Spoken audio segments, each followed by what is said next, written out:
Welcome to the 2020 Routt Spring Fine Arts Extravaganza. Well, virtually. While the Routt Theater Department was of course unable to present the play we were working on, the theater class switched to working on monologues instead. These monologues are quite topically relevant to the world's current situation. They're based on characters stuck in a fictional cruise ship in the early days of the COVID-19 pandemic. We hope you're able to enjoy them from the safety and comfort of your own home, as we present them to you over the next several days and weeks in compilations of 3 to 4 monologues together per video. Now, we proudly present Stranded, Views from the Quarantine.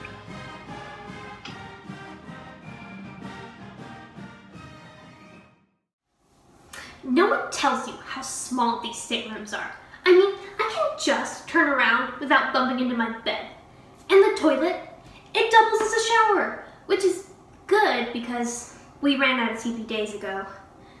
I don't even know what time it is anymore. I used to have an intense, pressing OCD need to know what time it is all the time, because of my Apple Watch. But I threw it out of the porthole, and it got eaten by a shark. There are a lot of sharks out here. They keep circling us like they know we don't have long. Somebody said that they're nurse sharks and that even when their stomachs are empty that they're harmless. But I don't know who to believe anymore. The tour group from Idaho took the mouse hostage yesterday. The costume, not the kid who plays him. At least I hope they let the kid go. 'Cause I think they are planning on burning the mouse in effigy. I'm sure that they're gonna set the cruise ship on fire. But we're surrounded by water, so we should be alright. Right? I've been spending my time meditating. There's no TV, and I've read all of the People magazines that I've stolen from the store. I feel a little bad, because I cut them out with my cuticle scissors, and I pasted them all over my walls with toothpaste. These are my friends now. Meghan Markle, Billie Eilish, that one serial killer, Cher. I feel really close to them. I wrote them a song last night after I ate old mushroom pizza and got high from food poisoning. It's a tragedy not to have an exit strategy, just a menagerie of People magazine celebrities. No one's ever let me sing before.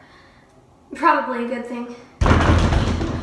Uh-oh, it's happening. The nightly wilding. See, I'm sheltering in place, but the Idaho group, they went feral, fast, grabbed the finger paint out of the daycare, got down to their skivvies, painting each other wild colors, and danced on the captain's table on the sun deck. From the howling, I think that they just discovered that finger paint doesn't have SPF in it. I don't for my prescription kind, but it's expired. It made me look like I was wearing vanilla frosting, so I never used it. Maybe I'll leave it out for those crazy Idahoans. Maybe if I do that, they won't make me walk the plank like they did to that group from Florida. Lou out.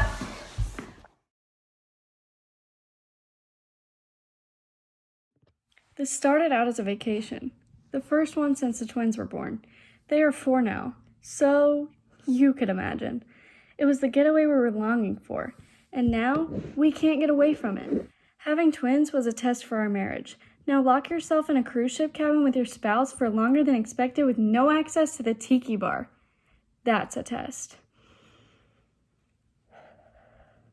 We FaceTime the kids every day. My mother has them. Thank God. Imagine we had hired someone to watch them. But still. A long weekend is one thing. 14 days? A whole other thing. My mother is 68. 4-year-olds are just so much work. They wake up in the middle of the night to go potty, or because of a bad dream, or just to snuggle next to you. And I just miss my babies. I'm going crazy. No, I am crazy. They don't understand why we aren't back yet. Explain quarantine to a pair of 4-year-olds. Explain a virus, or why we have to stay on this boat. and not get off, and that we aren't sick, but we can't get off, and that we might have it, but don't worry, we don't have it. When we FaceTime the kids cry. Then I cry. Then my husband cries, and my mother cries, and my poor mother is left with them crying. She has to answer all of their questions at bedtime. She has to tell them that we don't know when mommy and daddy are going to come home and deal with the fallout. She tells me not to worry, that we are going to get through this, that I need to stay strong, that the kids are all right. My mom is still being my mom and a grandma.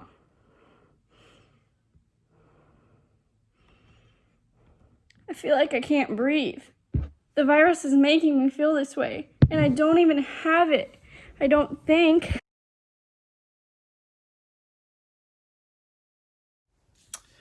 It's me again. The magnificent Mysterio! Day 4 at sea and they've canceled all public gatherings. You don't know what this means to me. I'm a cruise magician. I should be doing magic, but you can't do magic without an audience. 10 minutes ago, I made the ace of spades appear in my stateroom mini fridge. But was that magic? No. I'm the only one that saw it. And I know how I did it. There's no one to be impressed. No one to say, ooh, or ah, or Mysterio, here's my phone number. I'm in love with you. Which used to happen all the time. I mean, I'm the magnificent Mysterio. Whew. I was so excited to be here. 6 months of cruising around the Caribbean performing magic for all the different types of passengers. I never imagined I'd be quarantined in my room with coronavirus. I thought we'd just be like every other cruise and get norovirus.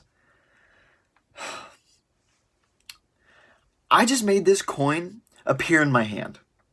If anyone were here to see it, they'd be amazed. They'd be all awestruck. But I know that I keep this quarter up my sleeve at all times. And when I need to impress someone, I roll it into the palm of my hand and present it. That's all. No magic, no electricity, nothing amazing. Just practice a shuttle pass and long sleeves. It's got me thinking. If I can't do magic, am I still a magician? Am I still magnificent? Am I still Mysterio? Hello, sir or madam. Do you like magic? I want you to pick a card. Any card. Got one? Good. Was this your card?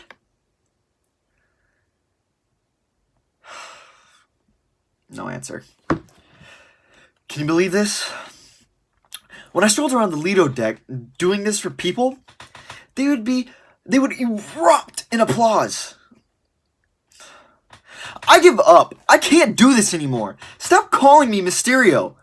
My real name is Ned. I'm 28 and single.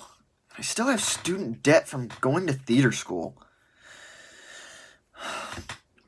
I started doing magic because I had a hard time connecting with people. Magic gave me this persona, this confident alter ego that I could use to face the world. But inside, I was never that confident.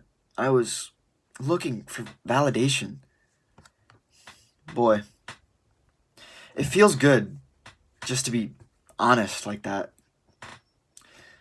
This is me, world. Warts and all.